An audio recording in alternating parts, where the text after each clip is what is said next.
Let's suppose आपके साथ कोई प्रॉब्लम है जो कि लोगों को नहीं नजर आ रही है लेकिन आपको महसूस हो रही है, तो हर कोई जो कि साइकाइट्री के उसमें आ रहा होता है वो उसको ये लगता है कि ये मुझे लेकर आए हैं घर वाले मेरे, उनको ऐसा लगता है कि शायद मैं पागल हूँ। हालांकि ये बहुत बड़ा एक मिथ है। हेलो डॉक्टर मोनिका, कैसी हैं आप? मैं ठीक हूँ, अल्लाह का शुक्र है। आप कैसे हैं? मैं ठीक हैं? बिल्कुल ठीक ठाक अल्हम्दुलिल्लाह। भाई हम आसान सवाल से शुरू करते हैं, जी ग्रेजुअली बिल्कुल। आहिस्ता आहिस्ता हम इन डेप्थ एनालिसिस करेंगे इस चीज़ का। जी पागल क्या होता है? पागल कौन होता है?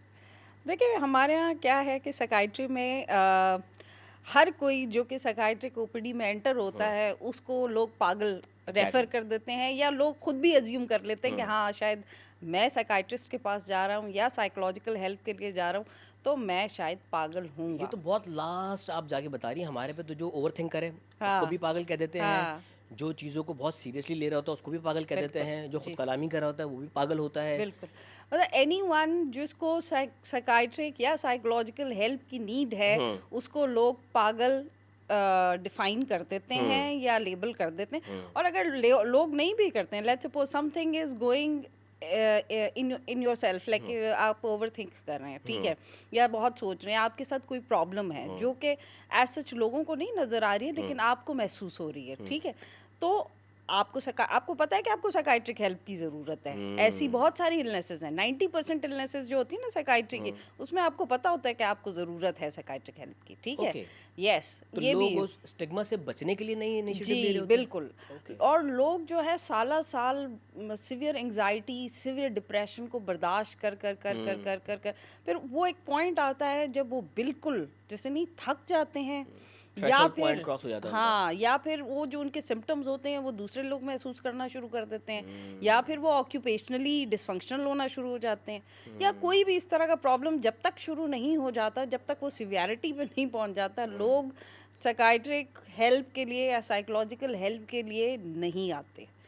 तो जो है ना, हर कोई जो कि साइकाइट्री के उसमें आ रहा होता है वो उसको ये लगता है कि ये मुझे लेकर आए हैं घर वाले मेरे, या मैं खुद अगर आया हूँ तो मुझे, उनको ऐसा लगता है कि शायद मैं मैं पागल हूँ। पागल हूँ। हालांकि ये बहुत बड़ा एक मिथ है, हाँ, ठीक है।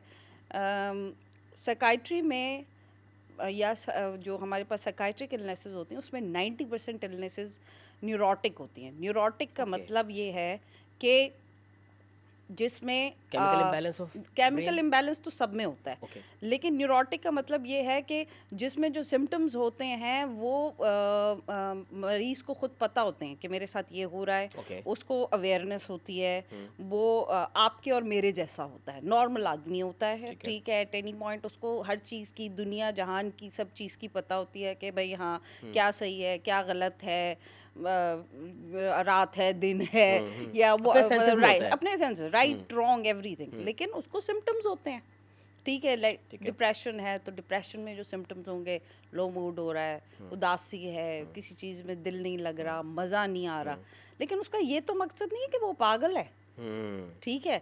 या उसको लेट्स सपोज लोगों को ओसीडी होता है, ऑब्सेसिव कंपल्सिव डिसऑर्डर का नाम सुना होगा आपने। तो उसमें लोग रिपीटेडली एक काम कर रहे होते हैं, जैसे हैंड वॉशिंग कर रहे हैं, या जाते हैं दरवाज़ा चेक करते हैं बार बार, चेकिंग रिचुअल्स होते हैं, काउंटिंग रिचुअल्स अच्छा, होते हमारी हैं। सोसाइटी में ना ओसीडी को एक अलग जुमरे में देखा जा रहा था कि कोई परफेक्शनिस्ट होता है ना, जी कि जिसको चीज़ें अपनी जगह पे चाहिए होती हैं, जिसको जी लाइट एक डायरेक्शन में चाहिए होती है, पर्दा एक विड्थ में उसमें खुला हुआ चाहिए होता है। जी लोग उसको कहते हैं ये परफेक्शनिस्ट नहीं, इसको ओसीडी है। अच्छा, ओसीडी एक अलग चीज़ है। देखिए मैं आपको एक बात बताऊं, अब यहाँ पर भी मैंने कहा ना कि हर साइकाइट्रिक इलनेस के साथ एक मिथ जुड़ा जुड़ा हुआ हुआ है, है, यस। ठीक है। अब लोगों को इस बात का पता ही नहीं है कि ओसीडी और ओसीपीडी में भी बहुत फ़र्क होता है, अच्छा, ये दो ठीक अलग है अलग चीज़ें जी, हैं। ये ओके। बिल्कुल अलग चीज़ें हैं। ओसीडी एक साइकाइट्रिक डिसऑर्डर है, ठीक ओके। है, एक बीमारी है, ठीक है। OCPD obsessive compulsive personality disorder, okay. ठीक है, जिसको आप परफेक्शनिस्ट कहते हैं, हाँ, एक्सट्रीमिस्ट कहते हैं, या जो भी आप इसको हाँ, कैसे भी क्लासिफाई कर सकते हैं, ठीक है। तो ओसीपीडी जो है वो उर्दू ज़बान में अगर आम स्लैंग में कहा जाए खपती। हाँ खपती बिल्कुल।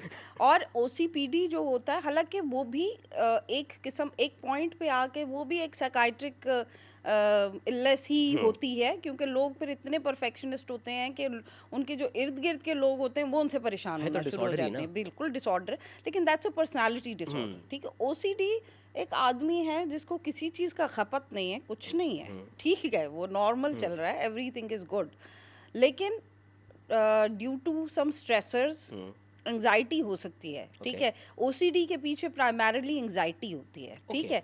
अगर मैं आपको सही से बताऊं तो जब हमने पढ़ा था, मतलब जब I was doing my FCPS, तो उस टाइम पर ओसीडी जो है एंजाइटी डिसऑर्डर के अंडर ही क्लासिफाई किया जाता था। मतलब जो उसी स्पेक्ट्रम में था। हाँ, उसी स्पेक्ट्रम में था। तो अब उसको अलग कर दिया है। लेकिन एंजाइटी होती है ओसीडी में कि आपको कोई भी डर खौफ हो सकता है। लेट्स सपोज कि मेरे हाथ गंदे हैं, ठीक है, तो आई शुड वॉश देम। फिर आप वॉश करते हैं, आपको सेटिस्फैक्शन नहीं होती और आपको एंजाइटी होना शुरू हो जाती है कि पता नहीं गंदे हैं, और अगर मैं किसी चीज़ को टच करूँगी या ऐसे मैं अगर खाना खाऊंगी तो मेरे अंदर जर्म्स चले जाएंगे। आपका बिलीफ सिस्टम क्या है वो इम्पॉर्टेंट है, ठीक है। कि अगर आपका ये बिलीफ सिस्टम है कि मेरे हाथ गंदे रहेंगे और मैं कुछ खाऊंगी और उससे जर्मोफोबिक, हाँ, जर्मोफोबिक हो सकता है। या फिर ये भी बिलीव बहुत हमारे यहाँ, क्योंकि थोड़ा हमारा कल्चर इस तरह का है और हम ट्रेन इस तरह करते हैं अपने बच्चों को, तो वो ये है कि वुज़ू का बहुत हमारे यहाँ हुआ होता है ना, तो लोगों को ये लगता है हमारा वुज़ू सही नहीं हुआ या हमारे हाथ सही नहीं, तो हमारी नमाज ठीक नहीं होगी। तो उसकी वजह से वो घंटों घंटों वो उसी उसमें लगा देते हैं, ठीक है। उनको लगता है कि हमसे कुछ गलती हो गई है, फिर वो रिपीटेडली उस पर वो करते रहते हैं।